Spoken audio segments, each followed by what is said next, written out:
मेरा नाम सबिया है और मैं आप लोगों को बताने वाली हूँ कि आप लोगों ने हर जगह और काफ़ी बार सुना है कि माइटोकॉन्ड्रिया जो है वो हमारी बॉडी का power house of the cell है, सेल का पावर हाउस है।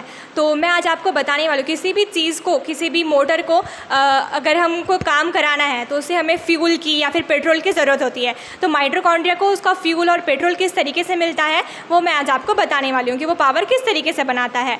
तो सबसे पहले हम जो भी कुछ डेली लाइफ में चीज़ें खाते हैं, जैसे फ्रूट्स हो गए, वेजिटेबल्स हो गए, फ्रूट्स वेजिटेबल्स और जो भी चीज़ें अंडा, दूध, दही, मीट, चिकन, ये जो भी चीज़ें खाते हैं हम उससे protein, vitamins, minerals, lipid, carbohydrates ये हमें हासिल होते हैं। तो सबसे पहले जब हम ये कोई भी चीज़ खाते हैं तो वो सबसे पहले हमारी बॉडी के GIT में जाता है, गैस्ट्रोइंटेस्टाइनल ट्रैक्ट में जाता है और उसके अंदर ना बहुत सारे ग्लैंड्स होते हैं जो उस फूड के ऊपर सिक्रीशन करते हैं। तो सबसे पहले अगर हमने कार्बोहाइड्रेट्स खाए तो उसके ऊपर जो है वो स्लाइवरी ग्लैंड जो है वो स्लाइवरी जूस को सिक्रीशन करेगा और जो कार्बोहाइड्रेट है वो पॉलीसैकेराइड से जो है वो मोनोसैकेराइड में कन्वर्ट हो जाएगा। और अगर हमने प्रोटीन, दूध, दही या मीट या चिकन के थ्रू अगर हमने प्रोटीन खाया तो उसे जो है वो पैनक्रियाटिक जूस रिलीज़ करेगा पैनक्रिया और उसे प्रोटीन से जो है वो अमाइनो एसिड में कन्वर्ट कर लेगा। और अगर हमने जो है कि कार्बोहाइड्रेट्स लिए